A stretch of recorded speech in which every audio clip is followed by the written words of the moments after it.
Hey, happy Tuesday, April 6th. Usually that day, that particular day doesn't, like when I see it on the calendar, I'm not like, whoa, April 6th. It doesn't hold like a huge spot in my heart normally. I don't know that I've ever been like, finally, it's April 6th. But this April 6th is different because today is release day of my brand new book. It's finally here. Years and years and years and years of work went into this, and now it actually exists. So thank you to everybody who pre-ordered a copy. A lot of y'all have already gotten those in the mail. Let me know in the comments in the chat if you've already gotten yours. I'd love to know if they've already arrived. A lot of them have already been on doorsteps. I've seen you posting about them. So many of you have already read the whole thing and written a review, which is awesome. Reviews are so important. Thank you so much for doing that. It really matters to authors because a review is one of those things that people go to a book page, and if they've never heard of the author, if they've never heard of the book, they look and go, wow, there's 50 reviews or there's 100 reviews. It's super important. So I thought it'd be fun to do two things today. One, tell you thank you. Actually, really three things today. I'm going to do three things today. I'm going to tell you that some good news. We extended the special bonuses. If you order the book this week, if you're like, I don't know. If you order it this week, you can still get the entire audiobook for free. That's been what's so fun. I've already seen people posting clips of the audiobook. I saw one today on Instagram, and they had my voice sped up, which I always do too. Like I always feel like, like the voice could be faster, and it was so funny to hear my voice faster. So here's the link to that. I'm going to post that. I think I can even pin that, right? Pin message, boom. So if you pre-order the book today, between now and Friday at midnight, you can get the audiobook for free and all the other bonuses. Just order it anywhere and then go to that link, soundtracksbook.com. That's the first thing I want to do is say thank you for doing it. Thanks for posting reviews. Second thing is let's answer some questions. Like, how can I help today? You guys have been so generous. I am constantly overwhelmed that the reason I'm able to create books is that you guys read them. Like without people who read the books and support the books and buy the books and share the books, I'm just a dude who writes a diary, like a really long diary, and it wouldn't be like this pretty, and it wouldn't have look at that design. Okay, so I thought it'd be fun to answer some questions today. If there's anything I can help you with, any part of a goal, a dream, writing a book, anything that's helpful. It's good to see you, Stan. Wendy, thanks. I just saw your tweet. I really appreciate that. Super helpful. I actually live next to Wendy's parents. That's what's so fun. The internet feels massive sometimes, but it also feels really small sometimes too. So let's answer some questions. How can I help you today? I'm going to go look at the chat. If you've got a question that I can help you with. Marie has 3 copies and counting, 2 audiobooks, review written, getting ready to give away copies. Thank you for doing that, Marie. Destiny, yours is on the way. Tom got his this morning, audiobook downloaded. Stan got his. Sam got his. Awesome. Jonathan asked, got reviews on Goodreads, Amazon, Barnes & Noble, anything else? Dude, you wrote reviews on all 3 sites. That's amazing, dude. I really appreciate it. I think that's it. I think that's it. Anywhere you share is helpful, but I think as far as reviews go, those are the 3. Let's see. I got mine. Awesome. Finish was amazing. Thanks for saying that, Destiny. All right. Let's see. I do audiobook at 2 to 3 times. Julie, I know we're doing something together with your team. Julie, I want to help coaches. I love talking to your teams like yours. So I can't wait. I can't wait. It's always so fun. I love talking to people that are in motion. My favorite groups of people to talk to are people who are already in motion because they're like, I dare you to keep up with us. It's always challenging, to convince a group of people to change. But when you have people that are like, yeah, we're already in motion, tell us a new tool, tell us a new trick, tell us a new technique. I love that. All right. Let's see. Ooh, okay. Let's see. I'm going back through. Got my book. Graduate. Oh, you deserve some Torchies. Dude, I wish Torchies would move to Nashville. I don't know why Torchies will not come from Texas to Nashville. I would love them to open a location in Nashville. I love Torchies. Anytime I'm in Texas, I try to go there. Oh, okay, Jake. What if your soundtrack comes from the Bible? Ooh, for instance, Pride Comes Before Fall is a soundtrack that keeps me from enjoying success and dreams. Yeah, Jake, I need to do a whole section on that. Let me just talk to like folks that are evangelical for a second. Like, I struggle with success. I have so much baggage from like success is bad. You shouldn't enjoy something. So like, Jake, I would encourage you, look up the story of the talents, the people that were given talents. So there was like the dude given 5, the dude given 2, the dude given 1. When they got the 5 talents, they immediately put them to work. And then when they brought them back and they had doubled them, that wasn't failure. They weren't like, oh, that's pride comes before the fall. They were like, what? You doubled it? That's amazing. Like sharing my happiness. So I think that one of the biggest lies in the church is that using your skills, using your talents, using your gifts well is somehow sinful or shameful. Like, gosh, that's one of those soundtracks that is so toxic. So like pride comes before the fall is fine. But I don't think like succeeding means you're prideful. Those aren't the same things. Being good at what you're doing doesn't mean you're prideful. Being excellent at what you do doesn't mean you're prideful. So like, yeah, I get that, dude, because I have a lot of that. But I'm working on it. I think you should work on it too. All right. How did you get your first speaking gig? Destiny. So Destiny, I got my first speaking gig because I had a blog and I was writing a ton of content. I always tell people who want to be speakers, you have to let people know that you exist, that you have good ideas, that you could maybe be a speaker. Like I wasn't creating like speeches and sharing them online. I was just creating a ton of content. So I had a platform that I was starting to build, and somebody said, an event planner in Edmond, Oklahoma was like, I wonder if he could share those ideas from stage. And then they invited me. So that's what it did. But like for me, I would say that's true of all things. If you want to be a photographer, if you want to make wedding cakes, if you want to be a mechanic, if you want to be whatever, you have to let people know you do that. You have to share that you do that, because otherwise they can't possibly hire you for that thing.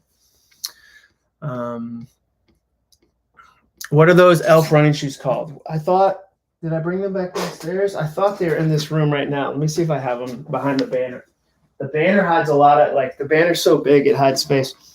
They were the 4%. I thought I had them in the room. Maybe I put them back downstairs.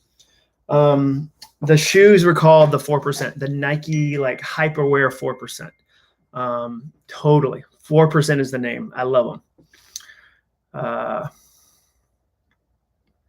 Okay.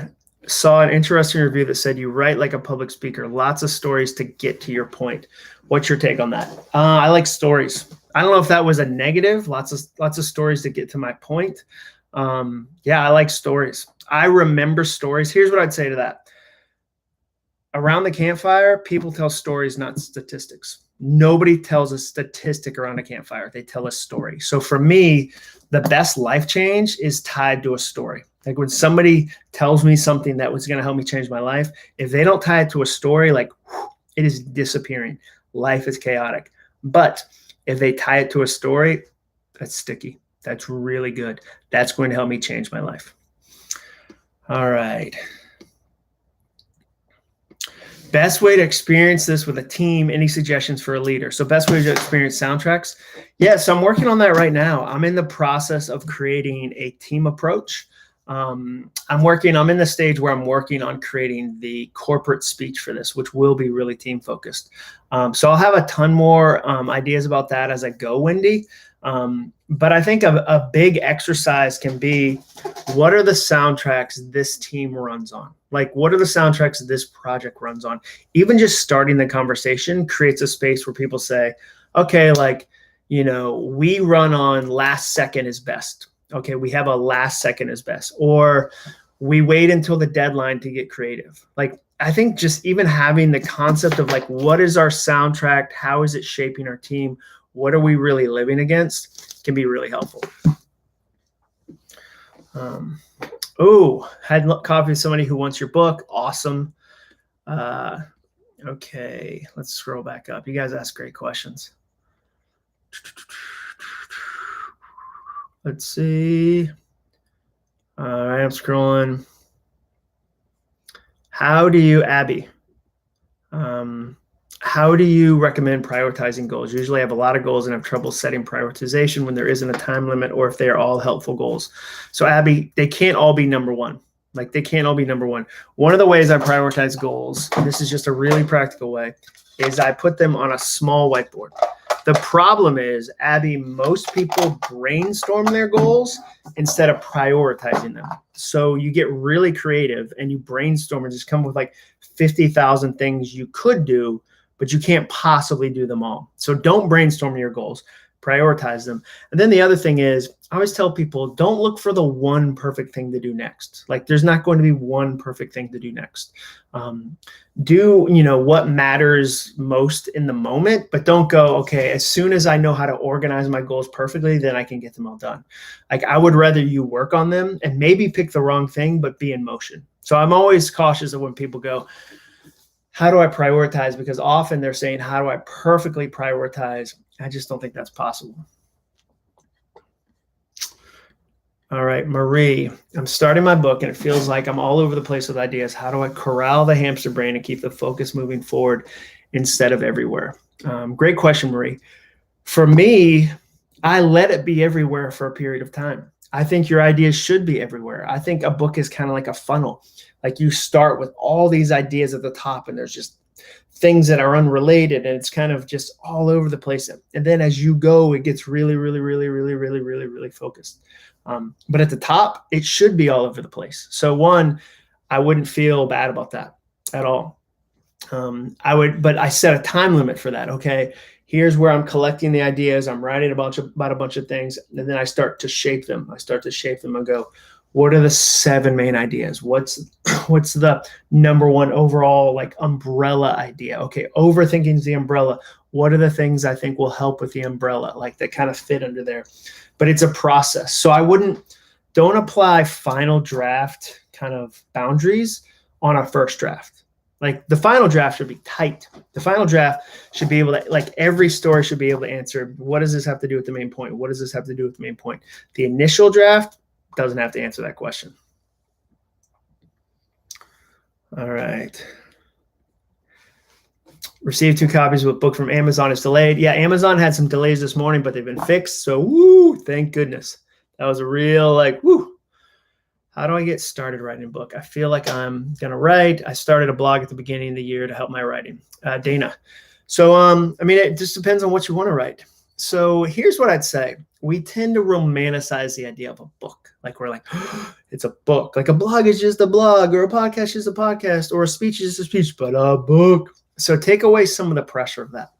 I'll tell a pastor who wants to write a book. Yeah, you write 48 sermons a year. You probably have a good book somewhere in that amount of content.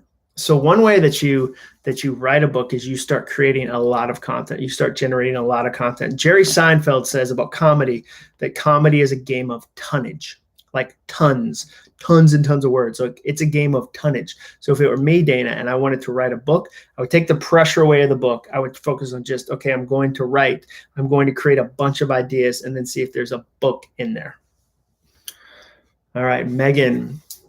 Sorry you're doing the Power of Positive Summit again. Thank you. Last year that's how I found out about you. Awesome. Power of Positive Summit is awesome. My friend John Gordon puts it on. He's fantastic. And I can't wait to do it again. He's just such a great guy. He's kind of one of my long distance mentors. I really love the way he approaches his life and his craft. All right, Megan, good parable reference. Thank you. How do you find a publisher? It depends. Depends on what type of book you're publishing. A lot of times the first thing you do is you try to find a literary agent. So Marilyn, a lot of publishers won't receive what they call unsolicited manuscripts, which means like you just mail them the manuscript. They like to deal with literary agents. So one thing I always suggest is find authors who are similar levels to you. Like I wouldn't email Jim Collins and be like, hey, I got some questions, but find authors who are similar levels to you or kind of at your level, and then ask them, who's your literary agent? Real quick, who's your literary agent? And then explore, could I have a literary agent like that too? How do I get a literary agent? So that would be my first thing, is instead of going, how do you find a publisher? It's how do you find a literary agent? Also, hold on, let me take a sip of water. Also, this is for sale now. I need to do like a little ad every now and then. And look at the cover. What? Pick up a copy. Soundtracksbook.com. I'll send you the whole audiobook. All right.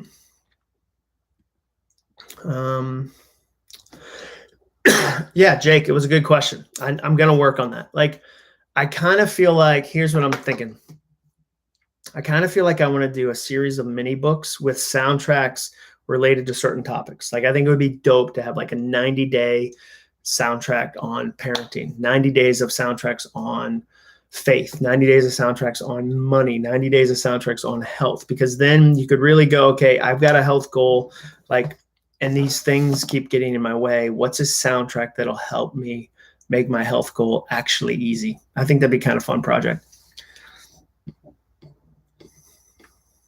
Oh, scariest soundtrack, finishing a huge Lego set and having a primary Lego left over. But they do have leftovers. If you've never done a big Lego set, they give you a little extra just in case. And so that the first time I did a big Lego set, I was like, there's some extra. I don't know what's going on. And I realized, oh, every time they give you more. Here's what I'd say. Every time that I've thought they've messed up, it's been on me. Like, you should never doubt Lego. Like, every time I put something together, I'm like, this doesn't fit right. I go back to the instructions like, oh, it's because I missed 2 steps. That's me. All right.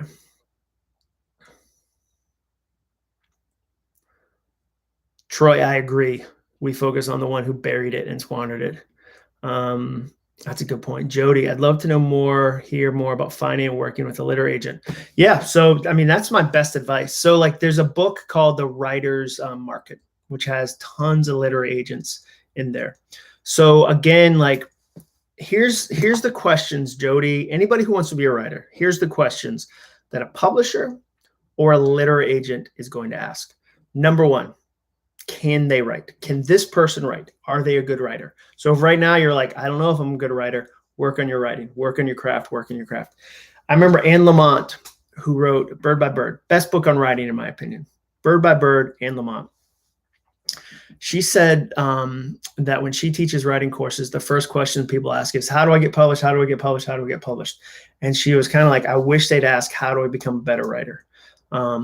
Because that matters. Like, that matters. But we're so eager sometimes to sell our thing before you've even created the thing. I'll get questions from people that go, how do I get a publisher? And I'll go, oh, you finished your book? And they go, no, I've got, like, I wrote it on this note card. Like, this is what I have. But, like, they're not ready to do the book yet. So one, the publisher's going to say, are they a good writer? Second question is, do they have more than one book in them? Do you have more than one book? Because a publisher doesn't want to invest a ton in you if you're just a one-hit wonder. Like, they don't want to invest all this in you if you only have one idea and there's no other idea behind that. Number 3 question is, who's going to buy it? Who's going to buy this book? They more and more want to make sure that you're coming to them, not with a massive platform. Don't hear that. Don't get discouraged by that. But at least a plan of, here's who would buy this book. Here's why this book is for the market. Here's why this book will be helpful. So you have to answer those 3 questions. You want to have answers to those 3 questions. You don't want to have to, like, guess at those. You want to walk into a literary agent or a publisher with those answers. Can you write? Be a good writer. Do you have more than one idea? Have more than one idea. Who's going to buy it? Know who's going to buy your book. Christina Meyer, I think the bonuses are available. I think, like, the digital ones are. I know we can't mail the book plate to Canada because of customs. Like, custom is like, nah, we're not going to make this easy. So, but I think the digital ones should be. Those, I believe those should be. Let's see. Danette, I think that's your name. I'm ambitious, but I also want to be a good husband and dad. How do you keep from steamrolling everyone and everything close to you when you're pursuing an ambition? Yeah, that's a good question. Here's what I'd say, dude. One way for me is checking my fuel source.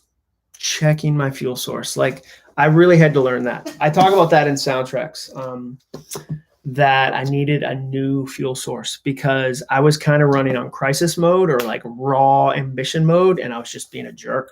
My wife, like 4 years ago, was like, hey, you're a jerk for the 2 years when you write a book, and you're a jerk for the 2 years when you sell it. That's not how it's going to be. Like, we can't do that. I'd rather you be a plumber and not write books than this be our approach to life. And that was a good conversation. I mean, it wasn't an easy conversation, but it was a good conversation. And her point there was that I was using stress or chaos or like identity, all these toxic fuels to propel me forward. And it worked for a little while, but long-term, they're not good fuels. And I might actually put that in the next book about like, how do you find a fuel that won't burn you up? How do you find a fuel that'll sustain you versus empty you? And so that's what I'd say there, Danette, is like, if it were me, I would go, what's my fuel? Like, where is this ambition coming from? What's the fuel I'm using? And then you can get practical. You can go, okay, well, how do I do it on my time, not their time? Like, no family wants you to use your weekend and ignore them. Like, no spouse wants you to be like, hey, I canceled date night so I can work on my ambition. Like, that's not going to win you anything. That's when I started to get up earlier, started to find pockets of time in my week that didn't impact my family. Yeah, it might be behind the small sign. Oh, yeah. So Dave Browning, for those who, yeah. So my friend, okay, here, let me grab a book. It's on the shelf right here. I'm just going to lean right over here. My friend Ray Edwards just wrote this book, Permission to Prosper. And I love Ray.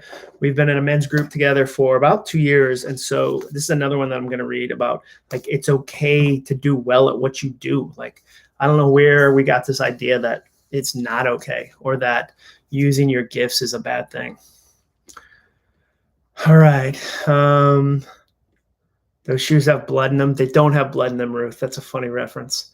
Let's see. I'm going to scroll back up. You guys send in great questions. Ooh, okay. Got 3 books today. Nice. Congrats on launch. Oh, yeah. Let's see. You guys are asking great stories. Would love feedback on what I've written. How can I get people to read and give me feedback? Dana, start with friends. Start with friends. So my very first book was called Stuff Christians Like, and it was a collection of essays, just funny, silly essays. And I remember Beth Corbett at work read the book. She agreed to read the book, and she gave me feedback, and it was so helpful. So start with friends. We sometimes go, I'm going to find strangers online to read my stuff. Like, no, like, start with friends. Start with people in your life. Start with one friend who will read it and give you feedback. Don't feel like you have to go find 10,000 people or build a platform. Start with one friend. What gave you the courage to ask to be paid for sharing your story? I think I'm still working on that. I think I'm still, like, one of my, here, let me grab this. This is one of my soundtracks. I know it's probably mirrored or whatever. It's backwards. It says ask for more. I wrote it on August 27th, 2020 about, I realized I was undervaluing my work and I needed to ask for more. Like, I need to ask for more. Like, I needed to see the value of my work and charge for my work. So, I mean, I think it's still a process. But I also know that, like, I've learned a lesson about myself. I don't do great stuff unless I feel like I have the motivation to do great stuff. And one of the motivations is taking care of my family. So, like, getting paid for my work helps me take care of my family. That's a good motivation. So that's part of it, but it's still a work in process.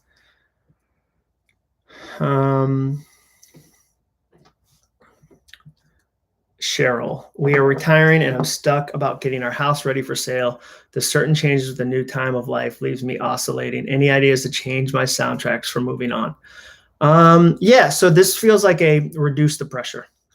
I think that sometimes, whether it's releasing a book, whether it's retiring, whether it's getting a new job, moving to a new city, we add a bunch of pressure-filled soundtracks. Like, we go, like, Cheryl, this is just me. Again, this is a reaction to what you said. So don't take it as like, I've known you for 10 years. That's not true. But in situations like that, it's really easy to go, we're retiring. This move is the biggest move of our life. Look what we're doing. And then you add all this pressure. So then, of course, like, packing a box becomes this emotional, like, I can't believe I'm packing this box. Like, and then you get stuck. So if it were me, I would try to dial the pressure down. One of the chapters in the book is about turning the dial, not looking for a switch. So I would dial the pressure down. The running shoes, Steve, are the 4%. 4%. Megan, I've discovered my soundtracks by talking to myself out loud. Been surprised by what I hear. I can also hear hubby's eye rolls. Yeah, amen. You're going to, like, if you actually try the things in the book, you're going to be shocked at some of the voices and the soundtracks you're allowing to run your day. And you'll be like, that's why you retire them, because they're broken. Ooh, Missy. Yesterday you dropped the from love or for love bomb. Brad Montague, right? That was dope. Brad Montague came up with that.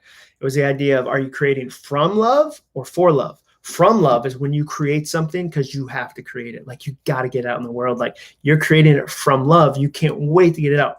For love is when you create something hoping people will make you feel loved, and they'll cheer or they'll clap or they'll do something that makes you feel validated. And those two things are very different. So Brad Montague, his idea was create from love, not for love. What do you do when you start from love? But the enemy tells me, no, it's for love. That confusion causes me to do nothing at all. Here's what I'd say. Until it's created, maybe I can't tell.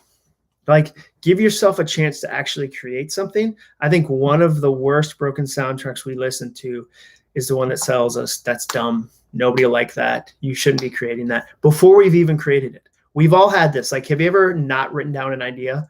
Because before it even leaves your brain to a piece of paper, you tell yourself it's dumb. Nobody wants that. Nobody like that.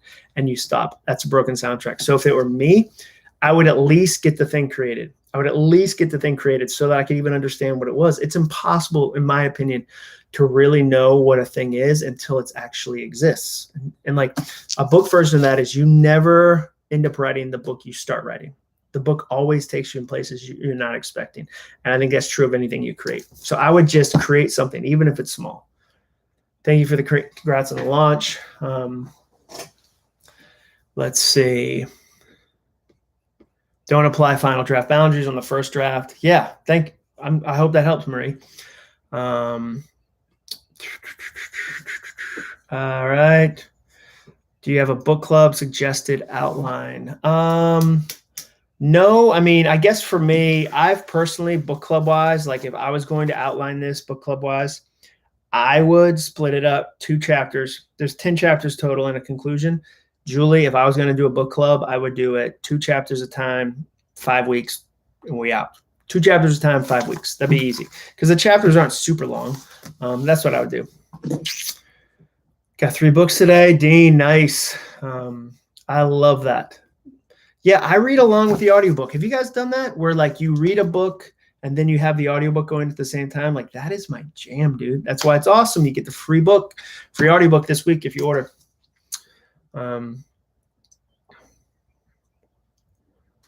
Okay, Jeff, if you want me to have me speak, what area do you usually recommend to reach out? Like to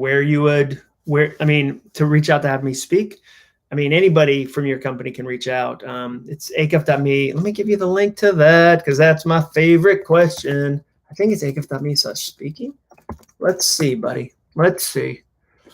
Hey, look at that. I'm going to even give you the, here you go, buddy. I'll give you acuff.me. Here you go. Here's how you book me to speak. acuff.me/speaking. Okay. John, still struggling with sharing a book idea with others. Can you give more insight on my overthinking on someone stealing my idea as opposed to helping me sharpen it? Yeah, I guess it depends on the person. Writing a book is hard, Aaron. So that's what I'd say. Writing a book is super hard. So the fear that someone will hear that idea and then do the 2 or 3 years work to write that idea is, dude, that's not happening. It's just not. Like, no one hears a single idea. If you get an idea and they shape it, like, it's going to go, you know what? I'm going to do the 3 years of my life on that idea instead of Aaron. Like, the chances of that are next to nothing. You can always get somebody to sign an NDA, a non-disclosure agreement, so that they can't share it. But for the most part, like, the chances of that are next to nothing. Oh yeah, I'm doing Hope Writers soon. That's going to be awesome. 90 days of soundtracks per relevant topic. Yeah, maybe we'll do that. I think that sounds fun. I love the idea of the mini books. Thank you so much. Yep. Oh, destiny. I love that thought. Yeah, even if someone steals your idea, they can never steal your story, which is why so many professional speakers can talk about leadership. They all approach it from their own perspective. What percentage of your thoughts, ideas make it into the final book? I'm writing a dissertation. I feel like I've written 75% of it 100 times. Hard to let some of it go. I want to keep it all. I would say 40% of my ideas make the book, maybe 30%. I write probably 150,000 words to do a 50,000 word book. So there's a lot of ideas that don't make it in. Okay. How do you organize your soundtracks? Yeah. So for me right now, I have a list that I'm working on. There's two things. I'm keeping them in a list in my bullet notebook, and then I have them on a wall. Like, let me see if I can turn this. It might not turn. Like right there. Right? I'm pointing like you can see that. See that big piece of paper? That's a list. So I'm keeping a list so that I can actually see them. And then I just kind of figure out over time which ones are really helpful, which ones give me the most bang for the buck, which ones give me the most joy, which ones are the biggest slingshots. All right. Let's see. Thanks for Sean. Who was the first person you brought besides you to help you move your vision forwards other than your literary agent? My wife, Jenny. Jenny helps me shape ideas more than anybody, like 100%. Like we have so many conversations. Like there's so much of Jenny in this book. So definitely my spouse. Bird by Bird's amazing. Yes. Okay. I'll do like 2 or 3 more. And then I'll let you guys go. Can you write? Is there more than one book in you who will read this? Yes. Thank you for writing those questions. Download the audiobook. Awesome. What are good tips on how to find a mentor? As a millennial, I feel like we are on our own and I can't get anyone to keep a mentor relationship consistent. Here's what I'd say, Lynn B. I think that you have to define what consistent means. I think it's really hard to find one person to meet once a week for a long time. It just is. Like that's a pretty big commitment. I think it's a lot easier to have a handful of people that you go to with specific things. So instead of having one mentor that's like all of your life, here's a business person that I talk to and I get to talk to them once a month. Here's somebody who has the type of family I want. I get to talk to them once a month. Here's somebody that has the type of small business I want to have and I get to talk to them once a month. I'd rather you do that. I think that's more, I think the laundry's going, so the camera's shaking. Let me see if I hold it. Yeah, that's a little better. I think that's more realistic than trying to find one person that you consistently talk to over and over and over again. All right, I'm going to scroll down. Okay. Bonnie, last question. Okay. Do you have a written lesson on fuel sources and how to change them? You described my husband spot on. He needs this lesson very much. Thank you for your help. No, I currently don't. It might go in the next book. I'm kind of I've been talking about that idea about fuel sources. I'm working on the next book right now. So it'll probably be in that one, but I don't have a consistent lesson for that one right now. I'll do one more question because that, yeah, let's, Aaron Patterson, what's going on with you, buddy? Let's see. Someone is spoofing users. Okay, you can hide commenters. Where's the hacker? I don't even. Oh my gosh, Jamie Anderson. I'm gonna have to hide user on this. All right. Okay. I hate you, Troy. Oh, weird.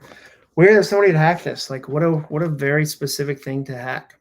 Like, who's hacking Jon Acuff's live Q&A? All right, there you go. Guys, thank you so much for ordering the book. Really appreciate it. Remember, you can still get it. Soundtracksbook.com. Came out today, and then you can get the entire audiobook if you order it by Friday at midnight. So go do that. See you guys.